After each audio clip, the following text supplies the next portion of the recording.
ধানের শীষে ভোট দেওয়ার জন্য আহ্বান জানান তিনি। অন্যদিকে আওয়ামী লীগ প্রার্থী সেলিনা হায়াৎ আইভী সিদ্ধিরগঞ্জ এলাকা থেকে তার প্রচারণা শুরু করেন। নিরাপদ নারায়ণগঞ্জ গড়ার প্রত্যয় জানিয়ে নৌকা প্রতীকে ভোট চান তিনি। ভোটারদের ব্যাপক সাড়া পাচ্ছি। ভোটাররা সবাই একটা কথাই সব সময় তারা বলছে যে তারা তাদের যে ভোটের অধিকার সেটা তারা প্রতিষ্ঠা করতে চায়, তারা তাদের পছন্দসই প্রার্থীকে ভোট দিতে চায়। তারা বলছে যে আপনারা আমাদের ভোট দেওয়ার পরিবেশ সৃষ্টি করেন, আমরা আমাদের পছন্দসই প্রার্থীকে ভোট দিব।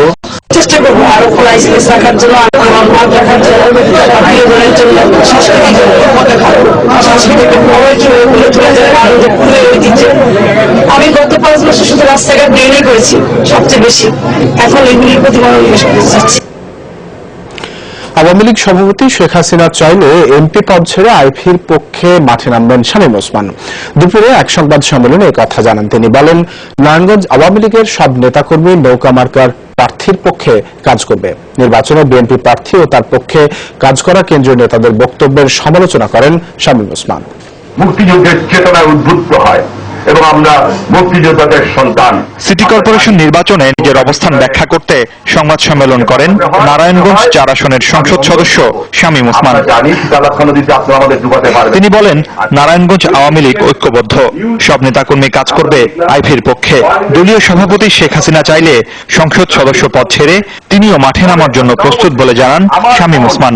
আমার ছোট বোন আইভী যদি মনে করে যে ভাইয়া আপনাকে আমার পাশে দরকার আছে এবং আমার নেত্রী যদি নির্দেশ দেয়, আমি পরিষ্কার বলতে চাই, আগামীকাল সকালে আমি পার্লামেন্ট থেকে পদত্যাগ করে আমার ছোট বোনের সাথে প্রতিটা ঘরে ঘরে যাব। নারায়ণগঞ্জের প্রতিটা অলিতে গলিতে আগামীকাল থেকে আওয়ামী লীগের নেতা কর্মীরা মানুষের পায়ে হাত দিয়ে, তাদের কাছে মানুষের পায়ে হাত দিয়ে জননেত্রী শেখ হাসিনার নৌকার জন্য ভোট চাবে। স্থানীয় সরকার নির্বাচনে সংসদ সদস্যের কাজ করার বিধান রাখার আহ্বান জানান তিনি। নির্বাচন কমিশনের আইনে পরিবর্তন আনা উচিত।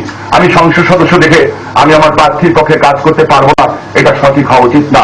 আমাদের সেই সুযোগ দেওয়া উচিত। সাখাওয়াতের পক্ষে মাঠে নামা বিএনপির কেন্দ্রীয় নেতাদের সমালোচনা করেন শামীম ওসমান। যদি সৎ সাহস থাকে আসেন আমাদের প্রার্থী সেলিনা হায়াৎ আইভীর সাথে ঠিক এইভাবে দাঁড়িয়ে টেলিভিশনের সামনে ওপেন ডিবেটে আসেন।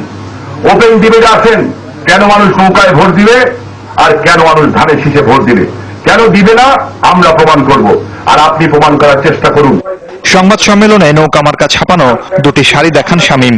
সেলিনা হায়াৎ আইভীর জন্য ফ্যাশন হাউস থেকে বিশেষ অর্ডার দিয়ে তৈরি করা বলে জানান তিনি। এই নৌকা মার্কার শাড়ি দুটো আমি আমার আইভীর জন্য বানিয়েছি। মুর্শিদুজ্জামান হিমু, যমুনা নিউজ। আমার আইভী যখন নারায়ণগঞ্জ সিটি কর্পোরেশন নির্বাচনে অন্তত 7 দিন আগে সেনা মোতায়েনের দাবি জানিয়েছে বিএনপি। শুক্রবার সংবাদ সম্মেলন করে দলটির সিনিয়র যুগ্ম মহাসচিব রুহুল কবির রিজভী বলেন, সুষ্ঠু নির্বাচনের জন্য সেনা মোতায়েনের কোনো বিকল্প নেই। আমি বাংলাদেশ জাতীয়তাবাদী দল বিএনপির পক্ষ থেকে নির্বাচনী মাঠের সমতা আনয়নের জন্য অবিলম্বে নারায়ণগঞ্জ স্থানীয় প্রশাসনে নিরপেক্ষ কর্মকর্তাদের বসিয়ে সবার কাছে গ্রহণযোগ্য, সুষ্ঠু, শান্তিপূর্ণ ও প্রতিযোগিতামূলক নির্বাচন অনুষ্ঠানের জোর দাবি জানাচ্ছি। স্বাধীন নির্বাচন কমিশন হলেই হবে না, যাতে নির্বাচন সুষ্ঠু করতে ওই সময় সহায়ক সরকার গঠনের দাবি জানিয়েছেন বিএনপির স্থায়ী কমিটির সদস্য ব্যারিস্টার মওদুদ আহমদ।